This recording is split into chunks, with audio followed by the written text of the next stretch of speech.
Hello, मेरा नाम दीपक है और आज हम शुरू करने वाले हैं दिल्ली सल्तनत और मुग़ल सल्तनत। और आज की ही कक्षा के अंदर हम दिल्ली सल्तनत और मुग़ल सल्तनत दोनों ख़त्म करने वाले हैं। ये नोट्स आपके सामने हैं, एक बार ज़रा इसको पेपर से पहले एक बार देख के जाना, आपके काम आ जाएंगे। ठीक है, जैसे हमारा पहला प्रश्न क्या है, दिल्ली सल्तनत की स्थापना कब होती है? तो दिल्ली सल्तनत की स्थापना 1206 में होती है। थोड़ा सा पीछे अगर जाओगे, 1191 में तराइन का पहला युद्ध होता है पृथ्वीराज सिंह चौहान के साथ मोहम्मद गौरी का। मोहम्मद गौरी का एक चेला होता है, गुलाम होता है, जिसका नाम कुतुबुद्दीन ऐबक होता है। 1192 में जब मोहम्मद गौरी कुतुबुद्दीन ऐबक को यहाँ छोड़ के जाता है पृथ्वीराज सिंह चौहान को हरा के, यानी तराइन का दूसरा युद्ध कब होता है? 1192, और वो यहाँ पर छोड़ के जाता है किसको? कुतुबुद्दीन ऐबक को। तो यहाँ से हम दिल्ली सल्तनत की शुरुआत मानते हैं। 1206 में दिल्ली सल्तनत की शुरुआत होती है और दिल्ली सल्तनत का पहला वंश आता है गुलाम वंश, और गुलाम वंश का पहला शासक होता है कुतुबुद्दीन ऐबक। ठीक है, तो कुतुबुद्दीन ऐबक ने, और टोटल जो दिल्ली सल्तनत की बात करेंगे 320 वर्षों का समय था दिल्ली सल्तनत का जो रहा। इसमें हम 5 वंशों की बात करेंगे, है ना। एक ट्रिक भी आती है गुड़ खा तसले में, तो मे से तो मुगल हो जाएगा, उसको अलग कर दीजिए आप। सबसे पहले गुड़ से बनेगा गुलाम वंश, ठीक है, खा से बनेगा खिलजी वंश, ठीक है, ता से बनेगा तुगलक वंश, सा से बनेगा सैयद और ला से बनेगा लोधी। तो 5 सल्तनतों के बारे में हमने पढ़ना है। गुलाम, दूसरा आपका हो गया कौन से? खिलजी, ठीक है, तीसरा तुगलक, चौथा सैयद और पांचवा लोधी। इन्होंने कुल मिलाकर 320 वर्ष जो है यहाँ पर शासन किया। ठीक है, सबसे पहला शासन जो तो किया था वो गुलाम वंश ने किया था 1206 से 1290 में, ठीक है, और 84 वर्ष तक इन्होंने शासन टोटल किया। खिलजी वंश 1290 से बेटा 1320 तक रहा, 30 वर्ष रहा। जबकि खिलजी वंश जो रहा वो 1320 से लेकर 1414 तक रहा। सैयद वंश 1414 से 1451 और लोधी वंश 1451 से 1526 तक रहा, जब बाबर ने इब्राहिम लोधी को पानीपत के युद्ध में हरा दिया। जब पहला पानीपत का युद्ध हुआ था बाबर और इब्राहिम लोधी के बीच, और उसमें बाबर ने इब्राहिम लोधी को हराया, तो मुग़ल वंश की क्या हो जाती है? स्थापना हो जाती है। तो दिल्ली सल्तनत में हम मुग़ल वंश नहीं पढ़ते हैं, दिल्ली सल्तनत में हम केवल ये 5 वंश पढ़ लेते हैं। ठीक है, इसको दिल्ली सल्तनत के पहले इसलिए नहीं बोलते क्योंकि दिल्ली की जो राजधानी सबसे पहले दिल्ली को बनाया मुस्लिम्स में, हालांकि सबसे पहले वो मोहम्मद बिन कासिम ने हमला किया था भारत पे, लेकिन और जजिया भी उसने लगाया था, हमने बात की थी बीच में। लेकिन दिल्ली को ही क्यों माना गया? क्योंकि दिल्ली को राजधानी बनाने वाला इल्तुतमिश था। उससे पहले दिल्ली का कहीं जिक्र नहीं आया ना। दिल्ली को पहले राजधानी बनाने वाला कौन था? इल्तुतमिश। और फिर बाकी ने, कुतुबुद्दीन ऐबक ने तो अपने आप को राजा कभी घोषित किया ही नहीं। कुतुबुद्दीन ऐबक के बाद जो इल्तुतमिश आया, इल्तुतमिश के बाद आपका उसकी बेटी आती है रजिया सुल्ताना आती है, जो फेमस है वो बता रहा हूँ, बाकी तो आप बीच में आते रहे। रजिया सुल्ताना आई, और रजिया सुल्ताना के बाद फिर आपका बलबन आया, और बलबन के बाद आपका जलालुद्दीन खिलजी आया, फिर उसका भतीजा आया अलाउद्दीन खिलजी, ठीक है। उसके बाद जो तुगलक आए, गयासुद्दीन तुगलक, मोहम्मद बिन तुगलक, फिरोज शाह तुगलक, ठीक है, खिज्र खान आया, ठीक है, बहलोल लोधी आया, इब्राहिम लोधी आया। इन सभी ने राज कहाँ पर किया? दिल्ली पर। इसीलिए क्या बोलते हैं इसको? दिल्ली सल्तनत बोलते हैं। दिल्ली सल्तनत, बिल्कुल। सुल्तान थे ना ये अपने आप को बादशाह, तो देखो बादशाह इन्होंने नहीं कहा कभी अपने आप को, इन्होंने अपने आप को सुल्तान कहा। बादशाह कहा बाद में मुगलों ने जाके अपने आप को, पादशाह की उपाधि ली इन्होंने। हिंदू जो है वो पादशाह की उपाधि लिया करते थे, तो उसी पादशाह से नाम क्या बन गया? बादशाह बन गया। लेकिन खलीफा से लेकर आनी पड़ती थी एक सनद, जैसे आपको सर्टिफिकेट मिलता है ना 12th के बाद, तो खलीफा से क्या लेके आनी पड़ती थी? सनद लेके आनी पड़ती थी, ठीक है, यानी सर्टिफिकेट लेके आना पड़ता था कि हम हैं सुल्तान। समझ आ रहा है? तो ये सुल्तान था, जिसे सल्तनत कहते हैं। ठीक है, तो अगर देखा जाए कुतुबुद्दीन ऐबक ने क्या क्या काम करा यहाँ पे, बहुत डीपली थोड़ा समझ के चलना। मोहम्मद गौरी का गुलाम था, गुलाम वंश का संस्थापक माना जाता है। 1206 में मोहम्मद गौरी की मृत्यु के बाद अमीर सरदारों के कहने पर सुल्तान बना, लेकिन कभी भी इसने अपने आप को सुल्तान की उपाधि नहीं दी। यानी इसने हमेशा गुलाम की तरह, किससे गुलाम की तरह? मोहम्मद गौरी। उसकी मृत्यु हुई थी 1206 में मोहम्मद गौरी की, उसके बाद भी इसने इस तरीके से काम किया। ठीक है, उपाधि कौन सी थी इसकी? कुरान खा। एक उपाधि कौन सी थी? कुरान खा, क्योंकि कुरान को सुरीले स्वर में क्या करता था? ये पाठ करता था कुरान का। हाथी मताई, हाथी मताई का मतलब होता उदार हृदय वाला। लाख बख्श इसको कहते थे, लाखों रुपए बांट देता था, मतलब गरीबों में दान दिया करता था, लाख बख्श भी इसको कहते थे। मलिक व सिपे सालार, मतलब खुद को सुल्तान तो कहा नहीं, सिपे सालार कहा, गुलाम कहा किसका? किसी के रूप में शासन करना किसी की तरफ से। इसने अपनी राजधानी लाहौर को बनाया। ये बहुत इंपॉर्टेंट पॉइंट है, क्योंकि कई बार बच्चे कुतुबुद्दीन ऐबक आता है पेपर के अंदर तो बच्चे कुतुबुद्दीन ऐबक लगा जाते हैं, लेकिन इसने अपनी राजधानी किसको बनाया? लाहौर को बनाया। और इसने कभी भी सुल्तान की उपाधि धारण नहीं की। तो इन शॉर्ट अगर मैं कहूँ, लाख बख्श कौन है? कुतुबुद्दीन ऐबक है। लाहौर किसकी राजधानी थी? कुतुबुद्दीन ऐबक की राजधानी थी। सिपे सालार कौन था? कुतुबुद्दीन ऐबक था। ठीक है। और हाथी मताई किसको कहा गया? कुतुबुद्दीन ऐबक को कहा गया। और लास्ट था कुरान खा, किसको कहा गया? कुतुबुद्दीन ऐबक को कहा गया। समझ आ रहा है? अब आगे बढ़ लेते हैं। मेहरौली दिल्ली में इसने कुछ काम जैसे कराए, सबने क्या कहते हैं, अलाई दरवाज़ा किसने बनवाया आता है, कई बार मोती मस्जिद किसने बनवा दी, ताजमहल किसने बनवा दिया, ऐसे क्वेश्चन पूछते हैं। एक मस्जिद थी जिसका नाम था कुव्वत उल इस्लाम मस्जिद। कौन सी मस्जिद थी? कुव्वत उल, मैंने बताया भी था आपको, कई बार डिस्कस हो चुका है। भारत की पहली मुस्लिम मस्जिद थी। 27वें जैन मंदिर को तोड़कर ये मस्जिद बनाई गई थी। ठीक है। दिल्ली इसका विस्तार इल्तुतमिश और अलाउद्दीन खिलजी द्वारा किया गया। बाद में इसको अलाउद्दीन खिलजी वगैरह ने किया। कुतुब मीनार बनवाया इसने, तो बहुत फेमस चीज़ है। ठीक है। इसका निर्माण कुतुबुद्दीन ऐबक द्वारा किसके लिए कराया गया था? हाँ जी, ख्वाजा बख्तियार काकी के नाम पर करवाया गया। ठीक है, इसलिए इसका नाम, हाँ ठीक है। अफ़गान की जाम मीनार से प्रेरित होकर, है ना, अफ़गानिस्तान में मीनार थी, इसका नाम कौन था? जाम मीनार। उससे प्रेरित होकर निर्माण कराया। ईंट से बनी विश्व की सबसे ऊंची मीनार है। ईंटों से बनी विश्व की सबसे ऊंची मीनार कौन सी है? कुतुब मीनार है। 1993 में यूनेस्को की सूची में इसको शामिल किया गया था। इसकी प्रथम मंजिल का निर्माण कुतुबुद्दीन ऐबक द्वारा करवाया गया था। दूसरी से चौथी मंजिल का निर्माण इल्तुतमिश के द्वारा कराया गया था। और जब बिजली गिर गई थी और एक मंजिल इसकी थोड़ी सी टूट सी गई थी, खराब पूरी तरह टूटी नहीं थी, लेकिन चौथी और पाँचवीं मंजिल का निर्माण ऊपर इसने फिरोज शाह तुगलक ने इसमें करा दिया था, है ना। इसकी चौथी मंजिल आकाशीय बिजली के कारण ध्वस्त हो गई थी, जिसका पुनर्निर्माण फिरोज शाह तुगलक द्वारा कराया गया था। तो कुतुब मीनार में किन तीन लोगों का हाथ है उसका निर्माण करने में? एक था आपका कुतुबुद्दीन ऐबक, दूसरा इल्तुतमिश और तीसरा फिरोज शाह तो FSK, बिल्कुल FST, फिरोज शाह तुगलक। समझ आ रहा है मेरे ख्याल से? तो एक कुव्वतुल इस्लाम मस्जिद बनाई, एक कुतुब मीनार बनवाई, एक 2.5 दिन का झोपड़ा बनवाया। ठीक है। गोरी के आदेश पर तराइन के द्वितीय युद्ध के बाद ऐबक द्वारा इसका निर्माण किया गया।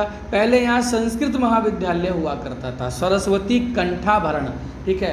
यहाँ पर ये जो जगह थी ना जहाँ पर इसने 2.5 दिन का झोपड़ा बनवाया, वहाँ पे एक संस्कृत महाविद्यालय हुआ करता था जिसका नाम था सरस्वती कंठाभरण। यहाँ पर विष्णु मंदिर भी हुआ करता था। इनको तोड़कर देखो, वहाँ पे 27वां जैन मंदिर उसको तोड़कर, यहाँ पे कंठाभरण को तोड़कर इसने क्या बनवाया? 2.5 दिन का झोपड़ा। कहाँ पर बनवाया? राजस्थान के अंदर। ठीक है। संस्कृत महाविद्यालय सरस्वती कंठाभरण को तोड़कर। ठीक है। इसकी मृत्यु हो जाती है चौगान खेलते हुए। पोलो होता है ना, जो घोड़े पे बैठ के वो स्टिक से खेलते हैं, उसको खेलते हुए इसकी मृत्यु हो जाती है। ठीक है। 1910 के अंदर। कब हो जाती है? सॉरी, कुतुबुद्दीन 1210 के अंदर। कब हो जाती है? 1210 के अंदर। 1910 तो अभी आ जाएगा ना। ठीक है। समझ आ रहा है कि नहीं आ रहा है? तो अब ये कुतुबुद्दीन ऐबक यहाँ पर क्या हो जाता है? समाप्त हो जाता है। तो 3 ही चीज़ें इंपॉर्टेंट है इसकी, कुतुब मीनार, 2.5 दिन का झोपड़ा और कुव्वतुल इस्लाम मस्जिद। और बाकी जो उसकी उपाधियाँ वो आप अगली बार देख लेना। बढ़ते हैं आगे। आराम शाह कुतुबुद्दीन ऐबक को बेटे को मार दिया इसने। आराम शाह था, एक राजा था, उसका कोई रिश्तेदार होगा, गुलाम था, उसने कुतुबुद्दीन ऐबक को मार दिया। ठीक है। कुतुबुद्दीन ऐबक के बेटे को मार दिया। सॉरी, आराम शाह को मारने वाला कौन था? इल्तुतमिश। कुतुबुद्दीन ऐबक का बेटा कौन था? आराम शाह। और आराम शाह को मारने वाला कौन था? इल्तुतमिश था, है ना। तो ये 1211 में क्या बनता है? राजा बनता है, बादशाह बनता है। ठीक है। गुलाम था और दामाद था किसका? इल्तुतमिश का। यानी ये दामाद भी था और गुलाम भी था किसका? इल्तुतमिश का। ठीक है। तो ऐबक का दामाद था इल्बरी तुर्क था, ठीक है। ऐबक ने इसे 1 लाख जीतल में खरीदा था, है ना। अब जीतल क्या होती थी, स्वर्ण या चांदी की मुद्राएं हुआ करती थी उस समय में, ठीक है। इसलिए इल्तुतमिश को गुलामों का गुलाम कहा जाता है। गुलामों का गुलाम हो गया ना, मोहम्मद गोरी गुलाम, कुतुबुद्दीन ऐबक, और कुतुबुद्दीन ऐबक का गुलाम इल्तुतमिश। तो गुलामों का गुलाम कहा जाता है। सुल्तान बनने से पहले यह बदायूं का सूबेदार था, पहला व्यक्ति जिसने सुल्तान की उपाधि धारण की। अब तक तो नहीं की थी ना किसी ने, कुतुबुद्दीन ऐबक ने तो नहीं की थी ना, सिपह सालार था, मलिक था, इसने उपाधि धारण की और अपनी राजधानी लाहौर से दिल्ली सल्तनत बनाई। तो दिल्ली सल्तनत का पहला वैधानिक शासक कौन कहलाता है, इल्तुतमिश कहलाता है। समझ आ रहा है कि नहीं।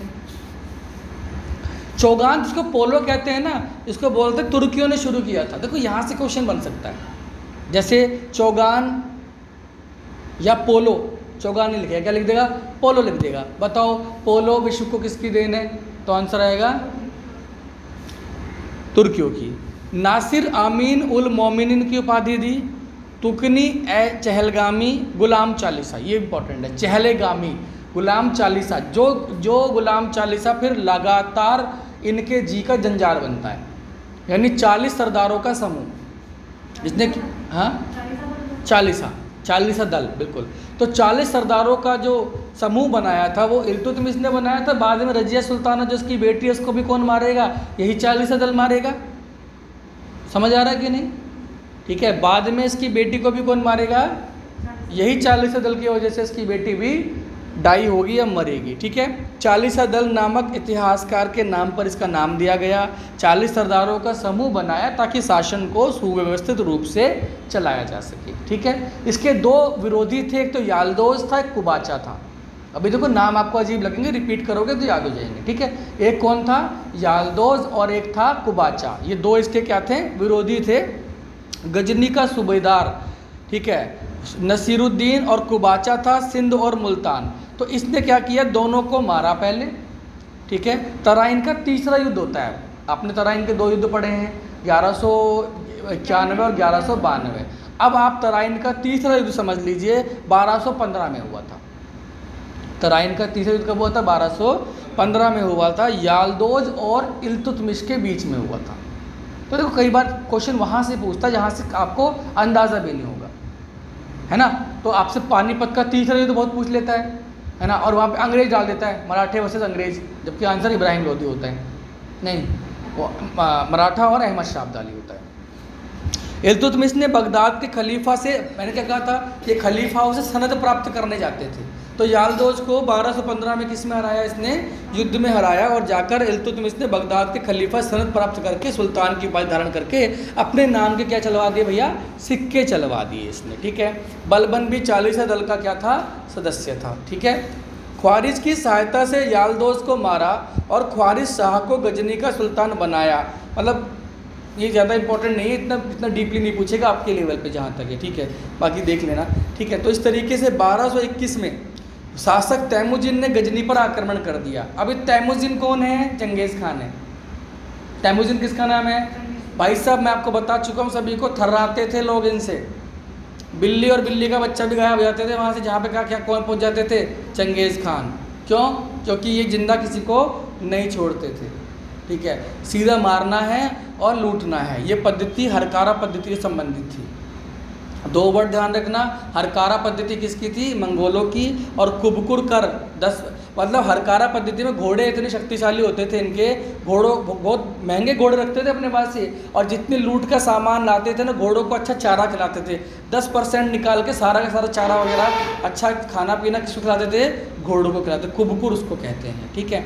तो जो ये मंगबरनी था, कौन था, मंगबरनी, जिसको इसने किसका सुल्तान बनाया था, गजनी का। अब वहाँ चंगेज़ खान पहुँच गया उसको हराने के लिए, तो ये मंगबरनी भागते हुए इंडिया आ गया, भारत में आ गया, है ना। तो जो इल्तुतमिश था इसने भगा दिया उसको कि भाई मुझे नहीं पता, तू कौन है, तू जा यहाँ से। रीज़न क्या है कि अगर उसका पीछा कौन कर रहे थे, मंगोल, चंगेज़ खान कर रहा था, उसका पीछा करते करते मंगोल कहाँ आ जाते, भारत में, और भारत पे भी क्या हो जाता, हमला हो जाता। इसीलिए उसने ये दिमाग का प्रयोग करके भारत पे मंगोलों का हमला होने से बचाया। और मंगोल चीन में, तुर्की में, ईरान में, इराक में वहीं फंसे रहे झगड़ा करने में। भारत में तो बहुत बाद में है, हम बाद में पढ़ते हैं। गयासुद्दीन तुगलक हो गया, अलाउद्दीन खिलजी हो गया, उसके काल में इन्होंने काफ़ी हमले किए। अलाउद्दीन खिलजी के काल में 2 हमले हुए और गयासुद्दीन तुगलक के काल में 9 हमले हुए। तो आता है कौन सा दिल्ली सल्तनत का शासक था जिसके काल में मंगोलों के सबसे ज़्यादा हमले हुए? तो आंसर क्या आएगा? गयासुद्दीन तुगलक। ठीक है, आगे आएगा, बता रहा हूँ मैं अभी आपको। ठीक है, एक बार तो अलाउद्दीन खिलजी ने इनको हरा भी दिया था। देखो ये एकमात्र भारतीय राजा था, सुल्तान था, जिसने किसको हराया था? हाँ, चंगेज़ खान तो मर चुका था तब तक। चंगेज़ खान की मृत्यु 1227 में हो चुकी थी, है ना। और 1316 तक आपको पता है, 1296 से 1316 तक कौन था? अलाउद्दीन खिलजी था। वो भी सारा का सारा आ जाएगा। ठीक है, तो थोड़ा सन इसलिए याद रखने होते हैं। पर्टिकुलर सन तो ज़रूरी नहीं है, वो याद होते भी नहीं किसी से, लेकिन थोड़े सन वगैरह से याद करने होते हैं। चलिए बढ़ते हैं आगे। तो क्या होता है, इल्तुतमिश ने बगदाद के, ये हो गया 1221 में मंगोल शासक तैमुजिन ने गजनी पर आक्रमण कर दिया। तैमुजिन को बोलते थे लोहकर्मी। लोहकर्मी लोहे से बना हुआ आदमी, यानी उसको हराना बहुत ज़्यादा क्या था, मुश्किल माना गया है। चंगेज़ खान को कोई भी, है ना, कोई नॉर्मल आदमी तो बोलता है चंगेज़ खान बन रहा है राजा, है ना। तो ये चीज़ थी। मंगबरनी को शरण ना देकर इल्तुतमिश ने भारत को मंगोल आक्रमण से बचा लिया। तो मंगबरनी को उसने शरण नहीं दी, अच्छा किया, तो भारत को बचाया। इल्तुतमिश ने इख्ता प्रणाली शुरू की। देखो आ गया इख्ता प्रणाली। मनसबदारी बोले तो अकबर और इख्ता बोले तो इल्तुतमिश। ठीक है, इख्ता प्रणाली शुरू की। इसका वास्तविक जनक यही कहलाता है इख्ता प्रणाली का। राज्य के अधिकारियों और सैनिकों को वेतन के स्थान पर ज़मीन का टुकड़ा देना। सैलरी नहीं देता था, ज़मीन दे देता था। ज़मीन ले लो भाई, और इसका लगान तुम ही ले लेना। इससे फ़ायदा क्या होता था, ज़मीन उसकी हो गई तो पैदावार अच्छी होती थी, उससे 1% वो भी ले लेता था। ठीक है, तो ये था काम इसका। इसका प्रयास मोहम्मद गोरी ने भी किया था। ठीक है, लेकिन इसका जनक किसको माना जाता है? इल्तुतमिश को जहाँ माना जाता। समझ आया? आपने 2 सुल्तान, इख्ता प्रणाली का, हाँ आपने 2 सुल्तान पढ़ लिए। एक सुल्तान आपने पढ़ा कुतुबुद्दीन ऐबक, चाहे लाख बख्श हो, चाहे मामूलक उल मलिक हो, ठीक है, चाहे फिर आपका कुव्वतुल इस्लाम मस्जिद हो, कुतुब मीनार हो, 2.5 दिन का झोपड़ा हो। ख्वाजा बख्तियार काकी किसके समकालीन थे? सीधा क्वेश्चन नहीं पूछेगा, क्या बोल देगा? ख्वाजा बख्तियार काकी किसके समकालीन थे? कुतुबुद्दीन ऐबक, क्योंकि उनकी याद में तो बनवाया था उसने। वो चौगान किसका खेल है, किसने दिए, ये आपने पढ़ लिया। इल्तुतमिश ने किसको मारा? आराम शाह को मारा। राजा कब बना? 1211 में। तराइन का तीसरा युद्ध कब होता है? 1215 में, है कि नहीं। और तराइन के युद्ध में कौन विजयी होता है? इल्तुतमिश। किससे विजयी होता है? यालदोज से। इख्ता प्रणाली किसने शुरू की? इल्तुतमिश ने शुरू की, है ना। कोई निर्माण कार्य इसका दिखता नहीं है, बस कुतुब मीनार की दूसरी तीसरी मंजिल का निर्माण किसने कराया था? इल्तुतमिश ने कराया था। ठीक है भैया। और मंगबरनी से को शरण ना देकर इसने भारत को मंगोलों के आक्रमण से बचा लिया। देखो ये इंपॉर्टेंट चीज़ें हैं। 1-2 बार रिपीट करोगे इस ऑडियो को या वीडियो को, तो आप क्या हो जाएगा, इसको आपका काम चल जाएगा। ठीक है, बस 1-2 बार रिपीट करना है, और ये पूरा अच्छे से आपका दिल्ली सल्तनत भी और आपका मंगोल भी, मुगल भी जब मैं कराऊंगा तो सारा कंप्लीट हो जाएगा। जितनी लंबी वीडियो की देखेंगे कितनी लंबी वीडियो चलती है। आते हैं इल्तुतमिश के सिक्के। ठीक है, अब सिक्के कौन चलाए? इसने शुद्ध अरबी के सिक्के चलाने वाला पहला शासक भारत में। ठीक है, सिंपल सी बात है। अरबी के सिक्के किसने चलाए? इसने। ठीक है, अच्छा सुनो अब मेरी बात। वो जो जीतल था ना, 1 लाख जीतल, वो तांबे के सिक्के होते थे। जीतल किसके सिक्के होते थे? तांबे के। ठीक है, चांदी का टका, टका किसका होता था? चांदी का टका। यहाँ से क्वेश्चन बन जाता है ना कई बार, चांदी का टका और जीतल तांबे के सिक्के। 1 टका, टका जो आज किसकी मुद्रा है? बांग्लादेश की। 1 टका बराबर 48 जीतल। 1 टका बराबर 48। इतना डीपली पढ़ा रहा हूँ और इतना अच्छे से करा रहा हूँ तुम्हें। आप कोई भी यूट्यूब चैनल देख लेना, आपको ये चीज़ें नहीं मिलेंगी। तो इल्तुतमिश के निर्माण कार्य कौन कौन से थे? कुतुब मीनार का निर्माण पूरा कराया इसने, पहला पॉइंट ये बन गया। सुल्तानगढ़ी का मकबरा बनाया, ज़्यादा इंपॉर्टेंट नहीं है। मदरसा या नासिरी अपने पुत्र की याद में बनाया। अपने बेटे को बहुत प्यार करता था। इसका बेटा जो है वो बीमार होकर मर जाता है, और फिर उसकी याद में ये भी बीमार हो जाता है और ये भी मर जाता है, और कहता है कि मेरा मकबरा मेरे बेटे की जस्ट बगल में क्या करना है, आपको बनाना है। तुर्की द्वारा भारत में निर्मित प्रथम मकबरा, कुतुबुद्दीन ऐबक का मकबरा भारत में नहीं है। तो पहला मकबरा किसका बना? इल्तुतमिश ने, है ना। जिंदा ही बनवा दिया अपना, मरने से पहले, कि जब मैं मरूंगा तो मुझे यहाँ दफनाना है इस जगह पे। ठीक है। इल्तुतमिश का मकबरा दिल्ली में स्क्रीच शैली में, शैली जरूर ध्यान रखना, स्क्रीच शैली में बना हुआ है, इंडो ईरानी शैली कहते हैं इसको, ठीक है। और प्रथम मकबरा था यह छत विहीन मकबरा है, छत नहीं है इसमें, ठीक है।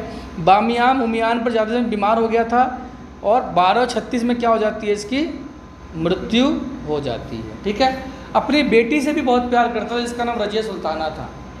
इसने क्या किया था, टका जो चांदी का सिक्का था ना उस पर अपनी बेटी का चित्र बनवाया था इसने।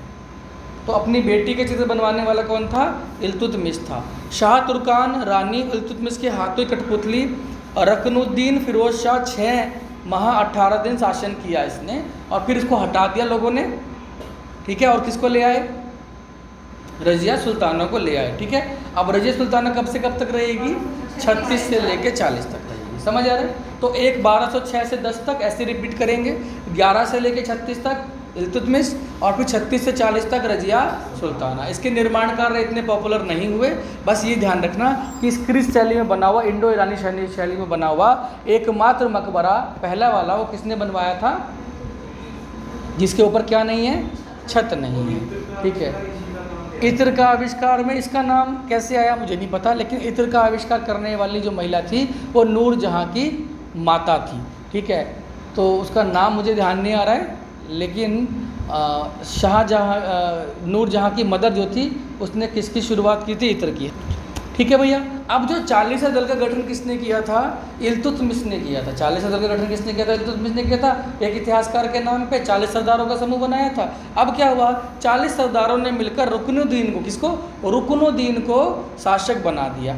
जनता द्वारा अपने सुल्तान रजिया की नियुक्ति की गई। अब देखो पहली बार ऐसा हुआ भारत के इतिहास में कि जनता ने अपना राजा या रानी खुद चुना और वो रजिया सुल्ताना थी, ठीक है। रजिया ने पर्दा प्रथा का त्याग कर दिया और तुर्की और अब पता है ये क्या हो गया, पुरुष प्रधान है ना, लोग पुरुष हैं, वो कैसे बर्दाश्त कर सकते हैं कि एक औरत बेपर्दा कहाँ पर आ जाए, महल के अंदर आ जाए, पड़े वो रानी क्यों ना हो। अब एक हमने क्या नाम था उसका, वो एक वो था ना इतिहासकार, उसने भी कभी स्वीकार नहीं किया, मिराज उस सिराज था मेरे ख्याल से उसका नाम, उसने कभी इसको स्वीकार नहीं किया। तो इससे क्या हुआ, तुर्की और अमीरों में संघर्ष क्या हो गया, शुरू किया, जो बलबन के समय तक चलता गया। बनाया किसने, इल्तुतमिश ने 40 दल, और 40 दल को समाप्त करने वाला कौन था, बलबन। बलबन ने आते ही पहले क्योंकि वो खुद 40 दल का सदस्य था, उसको मालूम था इनकी सोच क्या है। बलबन किसका, हाँ भाई, ठीक है।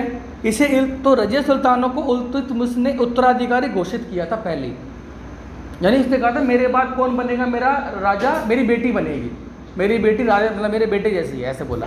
जुम्मे की नमाज के दौरान रजिया ने लाल वस्त्र धारण किए और जनता से सहायता मांगी और जनता ने उसे क्या बना दिया, सुल्ताना बना दिया। उसने, रजिया ने कहा देखो मुझे तलवार वलवार चलानी सब आती है, ठीक है, बाकी को तो मैं देख लूँगी, जनता पहले किसके साथ होने चाहिए, मेरे साथ होने चाहिए। क्या आप लोग मेरे साथ हो, तो जनता ने कहा बिल्कुल हम तुम्हारे साथ हैं। तो उस तरीके से ये रजिया भारतीय इतिहास की प्रथम मुस्लिम महिला शासक थी जिसने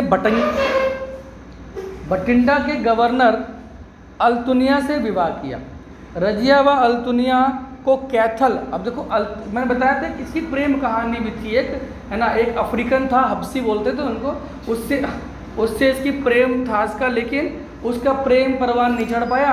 जब उसको मार दिया गया तो फिर रजिया ने थोड़ा दिमाग का प्रयोग किया। अल्तुनिया का एक शासक था जिसका नाम था, बठिंडा का एक शासक गवर्नर था जिसका नाम क्या था, अल्तुनिया था। इसने उससे शादी कर ली, लेकिन बाद में भी डाकुओं द्वारा हरियाणा की एक जगह थी कैथल, वहाँ पर इनकी हत्या कर दी गई। तो इस प्रकार 1240 में कौन हट जाता है, रजिया सुल्ताना समाप्त हो जाती है। समझ आ रहा है। बहराम शाह ने दिल्ली का स्वयं को शासक घोषित कर दिया। किसने, बहराम शाह। उसके बाद बहुत सारे आए, लेकिन मेन आता है 1265 में, ठीक है, बलबन। कौन आता है, तो ये जो मेन हैं जिन्होंने बढ़िया बढ़िया काम किए, गंदे काम किए, उनको ही पढ़ते हैं ना हम लोग। तो जो कुख्यात थे, जो विख्यात थे, प्रख्यात थे, यानी कि जो फेमस थे और जो नोटोरियस थे, हम उनकी बात करते हैं। नोटोरियस जिन्होंने गलत काम किए और फेमस जिन्होंने अच्छे काम किए, दोनों फेमस होते हैं मगर वर्ड थोड़ा अलग है इंग्लिश के अकॉर्डिंग, ठीक है। बहाउद्दीन एक राजा बना था 1265 मतलब बना था। तो वो बहाउद्दीन इसका दामाद था, किसका, बलबन का था, गुलाम वंश का इसका दामाद था। गुलाम वंश का आखिरी शासक नसीरुद्दीन महमूद था, धार्मिक प्रवृत्ति का व्यक्ति था नसीरुद्दीन महमूद। इसका असली नाम जो था बलबन का वो बहाउद्दीन था। बलबन का असली नाम क्या था? बहाउद्दीन था। गुलाम वंश का आखिरी शासक नसीरुद्दीन महमूद था, धार्मिक प्रवृत्ति का व्यक्ति था। इसका एक ससुर था जिसका नाम था बलबन। इसका ससुर था जिसका नाम था क्या? बलबन। इसने अपने पूरे शासन को बलबन के हवाले कर दिया, है ना। मैं तो भैया खुदा के नज़मत में जा रहा हूँ, वहाँ पे अपना नमाज पढ़ूंगा, ठीक है। किसने? आपका नसीरुद्दीन ने, है ना। और तुम क्या करो? तुम शासन करो। ससुर था उसका, तो बलबन ने शासन शुरू किया, ठीक है। और अब 1265 में नसीरुद्दीन की मृत्यु के बाद ये क्या बन जाता है? वहाँ का सुल्तान बन जाता है, ठीक है। अपने कुल को ऊंचा मानता था, क्योंकि वो तो गुलाम वंश के थे। अपने कुल को ऊंचा मानता था कौन? बलबन। लोह और रक्त का सिद्धांत किसने दिया? बलबन ने। अब ये एक मॉडर्न इंडिया में भी लोह और रक्त की नीति आती है, ध्यान रखना। मॉडर्न इंडिया में भी एक क्या आती है? लोह और रक्त की नीति। हाँ, भूमिदान वाला वो है, वो है रक्तहीन क्रांति। हाँ, वो तो अलग है, विनोबा भावे वाला। रक्तहीन क्रांति अलग है, लेकिन ये भी अलग था थोड़ा सा, इसको करेंगे, ठीक है। 40 दल का दमन किसने किया? बलबन ने। मैंने बताया ये था। मिनाज उस सिराज, अभी बात की थी मैंने, रजीद सुल्तान के समय पर देखा। तबकाते नसीरी लिखी इसने नसीरुद्दीन महमूद पर लिखी। ये बहुत इंपॉर्टेंट पॉइंट है। तबकाते नसीरी नसीरुद्दीन महमूद पर किसने लिखी थी? मिनाज उस सिराज ने, ठीक है। उसको उलुग खान कहा। नसीरुद्दीन महमूद द्वारा दी गई गरीबों से नफरत करता था कौन? बलबन। गरीबों से नफरत करता था, स्वयं को ऊंचे कुल का मानता था। नायब एक खुदाई उपाधि ईश्वर का प्रतिनिधि खुद को बोला। बलबन अपने आप को ईरान के अमीर वर्ग से मानता था। ईरान, ये पहला ईरानी आ गया, देखो अब तक तुर्की चले आ रहे हैं, अब पहला ईरानी कौन आया? तो यहाँ तुम्हें फंसा देगा फिर वो। ये तुर्की थे, इल्तुतमिश, उससे पहले वाला तुर्की था, उसके बाद वाला बेटी थी तुर्की थी। अब बलबन आया, ये कौन आ गया? ये ईरानी आ गया, ठीक है, ध्यान दीजिएगा। दिल्ली सल्तनत का प्रथम शासक जिसने अपने आप को फर्रे इजदी और जिल्ले इलाही कहा। जहाँ जिल्ले इलाही आएगा तुम अकबर लगा के आओगे, जिल्ले इलाही। लेकिन वो जिल्ले इलाही पहले वाला नहीं था। जिल्ले इलाही कौन था? बलबन था। अपने आप को किसकी उपाधि दी इसने? यानी ईश्वर का रूप। जिल्ले इलाही का मतलब होता है ईश्वर का रूप, ठीक है ना। 40 दल के सभी सदस्यों को इसने मौत के घाट उतार दिया, उनको निपटाना है पहले। सुल्तान के प्रति गरिमा बढ़ाने होती दो नए सिजदा और पाबोस किसने शुरू करा? फिर ऑप्शन आएगा सिजदा और पाबोस। सिजदा क्या होता है? घुटने पर बैठकर सलाम करना। क्योंकि ये खुद तो 40 दल का सदस्य था, तो इसकी थोड़ी इज्जत कम होती होगी बीच में, पहले जब राजा बन गया। इसने बोला अच्छा बेटा बैठ के सलाम करो, मैं कौन हूँ? हाँ, तो मैं कौन हूँ? मैं राजा हूँ, बैठ के क्या करो? सलाम करो। और पाबोस, पेट के बल लेटकर सुल्तान के पैरों को चूमना, ये क्या था? पाबोस। तो सिजदा और पाबोस भी किसने शुरू करा था? जिल्ले इलाही, बलबन। लोह और रक्त की नीति, बलबन, है ना। नसीरुद्दीन महमूद की हत्या, बलबन। समझ आ रहा है कि नहीं? 40 दल की सभी सदस्यों की हत्या, बलबन। ये आपके दिमाग में बैठ जानी चाहिए चीज़ें। 1-2 बार ऑडियो सुनोगे आपको दिमाग में बैठने वाली कन्फर्म है चीज़। इसीलिए मैं इसको आपको भी भेज दूंगा। आपसे अगर डिलीट हो जाएगी यूट्यूब पे भी डाल दूँ, ठीक है, वहाँ पर रहेगी जब तक मैं डिलीट नहीं करूँगा, ठीक है। क्योंकि स्पेस होता है ना, कई बार नहीं होता, तो मैं यूट्यूब पे भी डाल दूँगा इसको। तो 1 घंटे जो है 1 घंटे की बनेगी, 1 घंटे की बनाएंगे, जितना भी समय होगा 1 घंटे की बहुत होती है। और पूरी की पूरी वीडियो का ऑडियो का डाल दूँगा मैं यूट्यूब पर डाल दूँगा। आप अपना सुनते रहना विद नोट्स, उनकी फ़ोटो खींच के, ठीक है। इनकी फ़ोटो रहेगी साथ में। हाँ, मतलब मर्जी तुम्हारी है, ठीक है। इस पर लिखते रहना, अपना चलते रहेगी, ठीक है। चलिए बढ़ते हैं आगे। तो इसने नवरोज़ उत्सव मनाना आरंभ किया। फारसियों का नया साल। ईरान, जरथुस्त्र याद आया? ईरानियों का कौन सा धर्म था? जरथुस्त्र ने कौन धर्म दिया था? फारसी, जिसको आज पारसी कहते हैं। समझ आ रहा है? वड़ी बाबा रुस्तम वाला कौन सा? अरे अक्षय कुमार की मूवी देखी रुस्तम, पारसी होता है उसमें वो। तो भारत में भी पारसी रहते हैं, कहाँ पर? गुजरात में और मुंबई के अंदर। और ये फारसी थे, यानी ईरान के थे। तो नवरोज़ मनाना किसने शुरू किया? बाकी तुर्की थे, उनको नवरोज़ से मतलब नहीं था। तो नवरोज़ किसका त्यौहार होता है पूछ लेता है कई बार। पारसी होगा। आज भी मनाते हैं नवरोज़। कौन मनाते हैं? पारसी मनाते हैं। ईरानी था ना, तो ईरान का धर्म कौन सा था? फारसी, फारसी भाषा भी कहाँ की होगी? ईरान की। जरथुस्त्र कहाँ पैदा हुए थे? ईरान में। धर्म कौन सा बनाया उन्होंने? आगे बढ़ते, ठीक है। इसने एक सैन्य विभाग की स्थापना की, सैनिकों को अलग तरीके से गठित किया, इसको बोलते हैं दीवाने अर्ज। दीवाने अर्ज ये बहुत इंपॉर्टेंट नाम है, आपको पता होने चाहिए। कल मैं कुछ नहीं पूछूंगा जब रिवाइज कराऊंगा, मैं सीधे आपसे सीधे सीधे क्वेश्चन पूछूंगा। दीवाने अर्ज क्या था? तो क्या था? क्या था ये? सैन्य। और ये पहले कंप्लीट करता है रजिस्टर अब इस तरीके से, ठीक है। दूसरा कौन सा था? दीवाने बरीद। दूसरा कौन था? दीवाने बरीद, गुप्तचर विभाग की स्थापना। मतलब मेरी कोई बुराई तो नहीं कर रहा, सीक्रेट एजेंट वगैरह, बिल्कुल। बलबन के दो पुत्र थे, बुगरा खान और मोहम्मद बड़ा खान, जरूरी नहीं है। बलबन मंगोलों से परेशान था। 1286 में तैमूर ने आक्रमण कर दिया और बड़े बेटे मोहम्मद खान को मार दिया। थोड़ा सा लोचा हो गया था, वापस आ जाओ। वो बेटे के गम में मरने वाला नहीं था, बेटे के गम में मरने वाला कौन था? बलबन था। थोड़ा हो जाता है ऊपर नीचे, तो बलबन था, ठीक है। इसका बेटा था 1287 में बुगरा खान। किसको? मोहम्मद खान। मोहम्मद खान को कौन मार देता है? मंगोल मार देते हैं। और अपने बेटे, अब पूरी कहानी वहीं उल्टी हो जाएगी, है ना। इसने कहा ये कब्र बनाओ, मेरी कब्र यहाँ बनेगी बेटे के पास। हाँ, बस खाली वो नाम का गड़बड़ है, बाकी कहानी पूरी सेम है, नाम का गड़बड़ है। तो बलबन यहाँ पे आ जाएगा बेटा जी, ठीक है, ठीक है। अमीर हसन दहलवी थे। क्या हुआ? मोहम्मद खान के दरबार में अमीर खुसरो और अमीर हसन दहलवी थे, जो बाद में बलबन गजल गायक भारत का सादी कहा जाता था। बलबन ने इसे शहीद की उपाधि दी थी, ठीक है ना। ध्यान देना भाई, दोबारा से बोल देता हूँ। मोहम्मद खान के दरबार में अमीर खुसरो और अमीर हसन दहलवी, अभी जो आप जिक्र कर रहे थे दहलवी ने कहा था, ठीक है, वो कोई और दहलवी होगा फिर बाद में, जो बाद में बलबन गजल गायक था, एक भारत का सादी कहा जाता था। बलबन ने शहीद की उपाधि दी थी। इसने सुल्तानों का काल देखा, इसे तोताए हिंद कहते हैं। DSSB में आया हुआ क्वेश्चन है ये 2018 में। तोताए हिंद किसे कहते थे? अमीर खुसरो। अमीर खुसरो को तोताए हिंद या तूतिए हिंद कहते थे, ठीक है। केकूबाद इसका पोता था बलबन का। कौन? केकूबाद। अब बेटे तो मार दिए, एक बेटा मोहम्मद खान मार दिया, फिर बुगरा खान बचा हुआ, उसका बेटा आया होगा केकूबाद। इसने जलालुद्दीन खिलजी को सुल्तान के बाद सबसे बड़ा पद, है ना, बनाया। दिल्ली के किलखरी महल का निर्माण कराया किसने? केकूबाद ने। दिल्ली कौन सा महल था? किलखरी महल। अधिक शराब पीने के कारण इसको लकवा मार जाता है।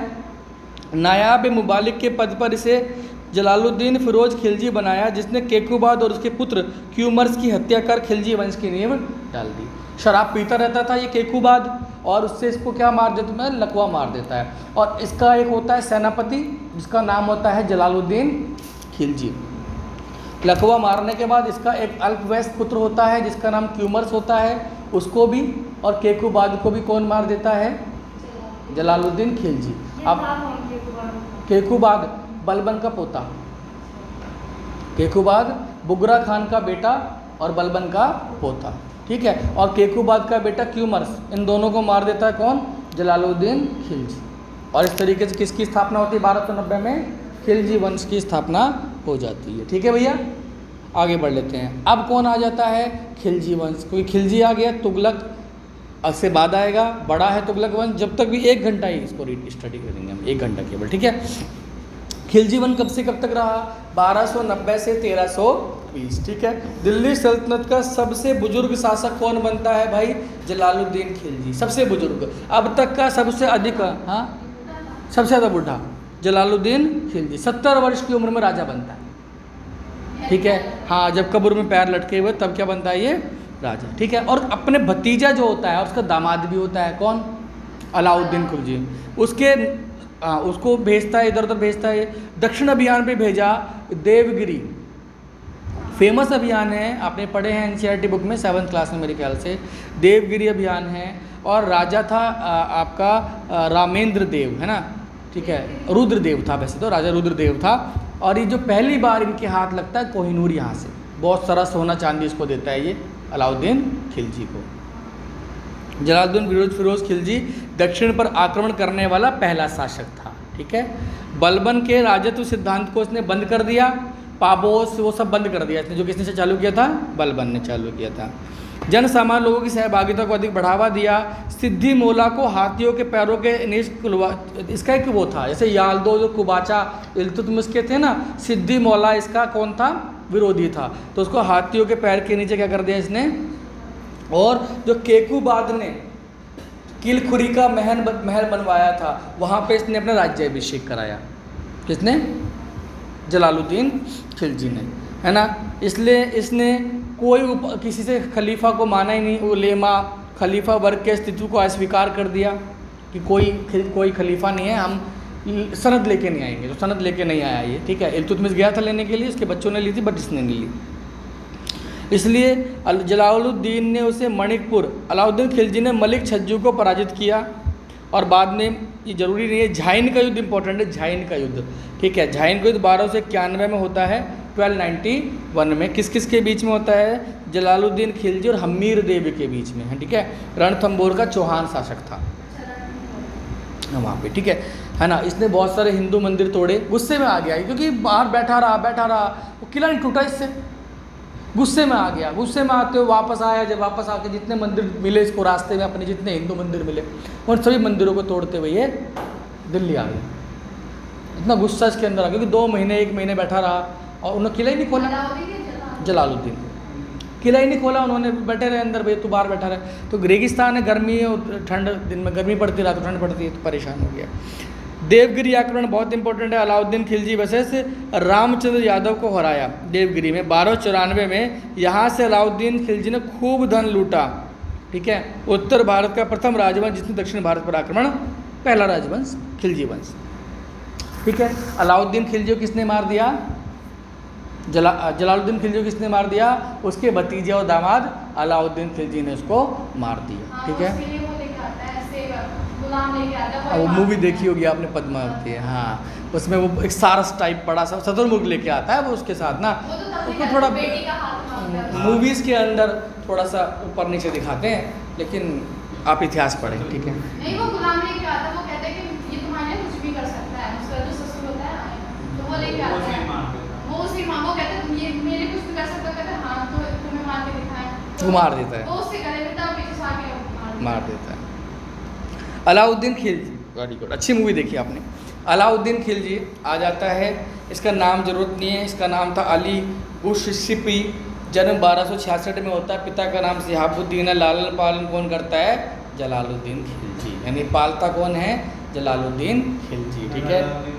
हाँ, और बलबन का एक लाल महल था, उसमें इसने क्या कराया? अपना राज्याभिषेक कराया, ठीक है। इसकी उपाधियाँ थी खलीफा का नायाब।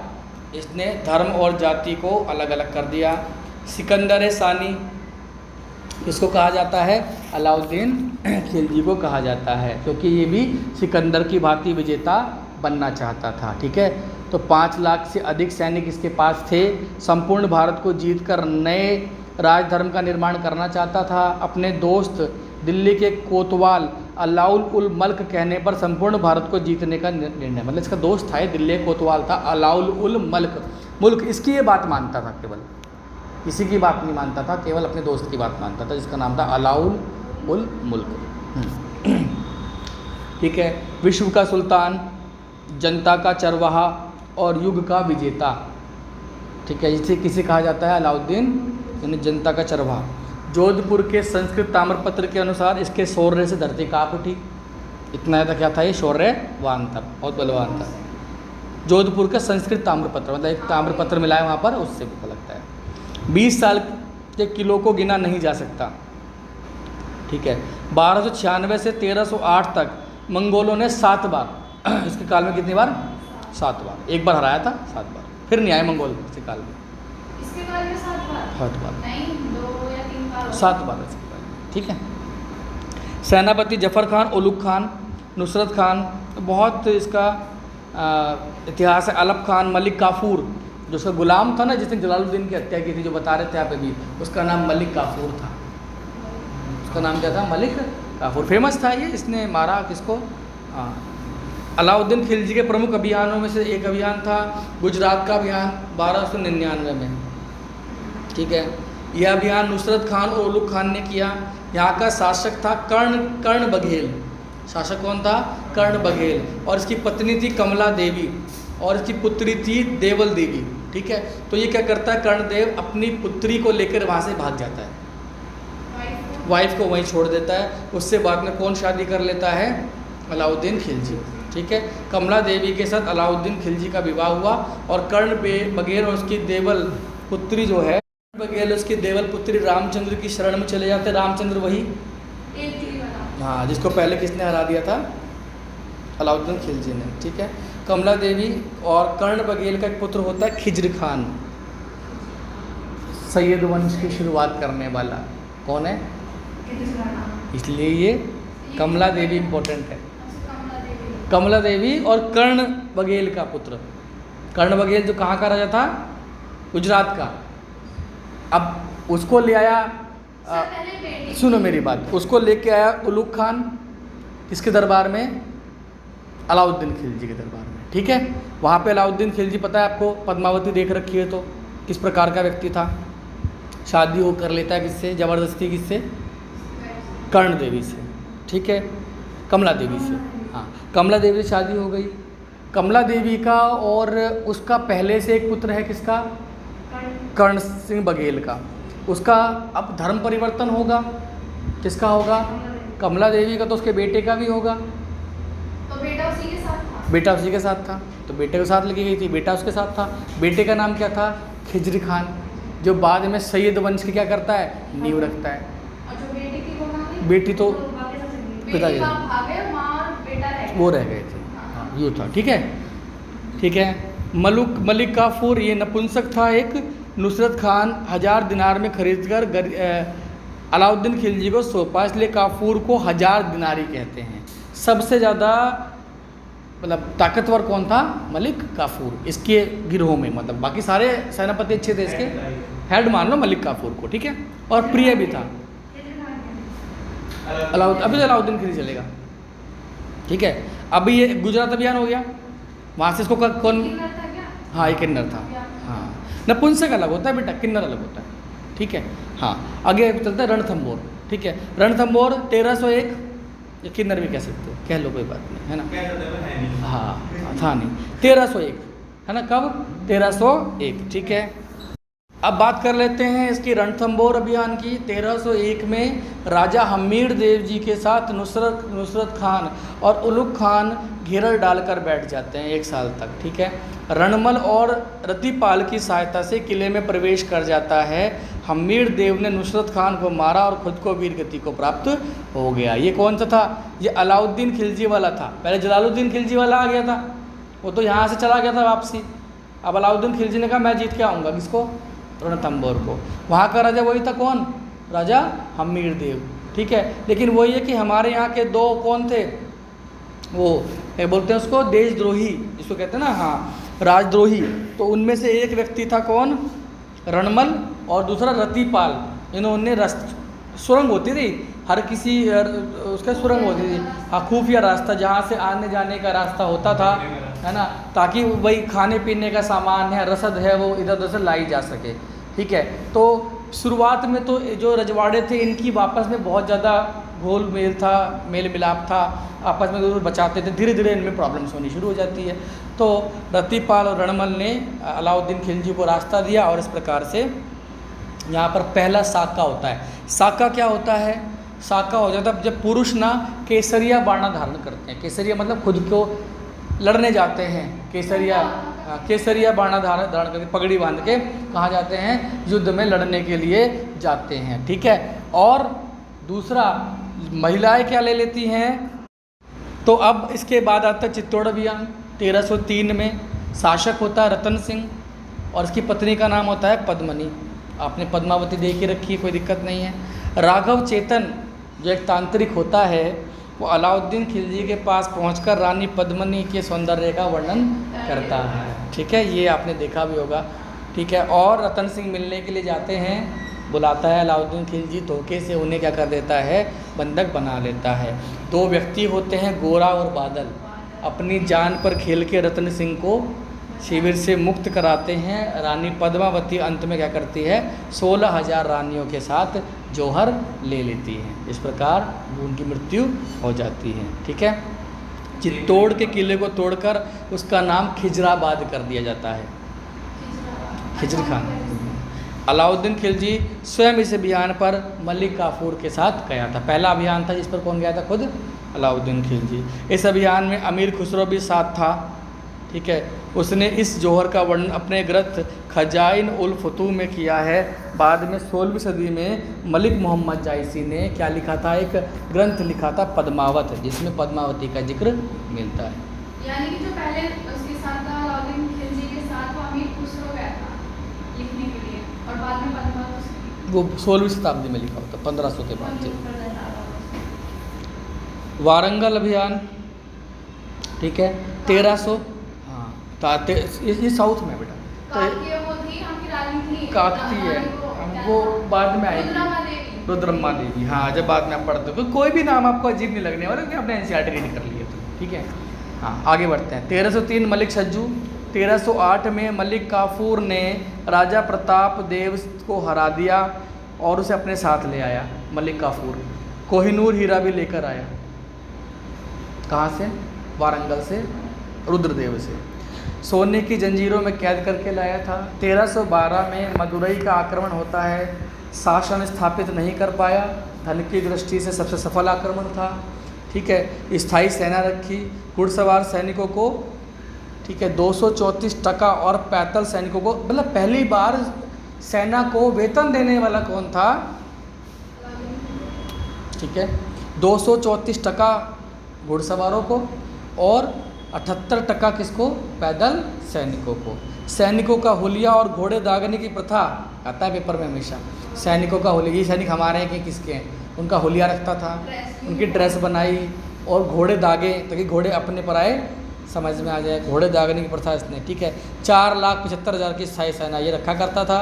बाजार नियंत्रण प्रणाली बताया था मैंने, जितना आप क्या करोगे, कम तोलोगे उतना आपके शरीर से मांस निकाल लिया जाएगा। दीवाने रियासत विभाग की स्थापना। 4 प्रकार के बाजार स्थापित किए। पेपर आता है हमेशा, पेपर में क्वेश्चन आता है। ठीक है, गल्लाए मंडी यानी अनाज के लिए। ठीक है, शराय ए अदल कपड़ा बाजार था। शराय अदल कौन सा था, कपड़ा बाजार। घोड़ों और गुलामों खरीदने का बाजार था एक। ठीक है, सामान्य बाजार था। राशनिंग पद्धति शुरू की अकाल के दौरान। 2 जनवरी 1316 को मलिक काफूर ने ही इसको धीमा जहर देकर इसे मार दिया, जिस पर इसने सबसे ज़्यादा भरोसा किया था मलिक काफूर। इसका प्रिय गुलाम कौन था, मलिक काफूर, जिसने जलालुद्दीन की हत्या भी की थी। उसी ने किसको मारा, अलाउद्दीन खिलजी को मारा। इसका मकबरा दिल्ली महरौली में है।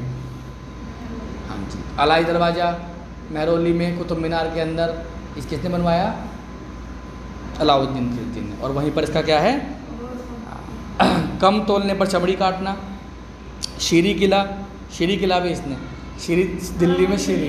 हाँ, ये क्वेश्चन भी देखो, मतलब कहाँ का ये, आप अगर इसको कर लोगे ना, कुछ करने की ज़रूरत नहीं है आपको, इतना डीपली आपने कर लिया। अगर दिल्ली सल्तनत से क्वेश्चन आएगा तो यहीं से आएगा, इससे बाहर नहीं आएगा। तो कोई टीचर आपको कह देना इस तरीके से कि यहीं से आएगा, बाहर से नहीं आएगा, बड़ी बात होती है बेटा। ठीक है, तो शीरी किला और अलाई दरवाजे का निर्माण इसी ने कराया। ठीक है, इसके बाद बनता है मुबारक शाह खिलजी, जो स्वयं को खलीफा घोषित कर देता है। ठीक है,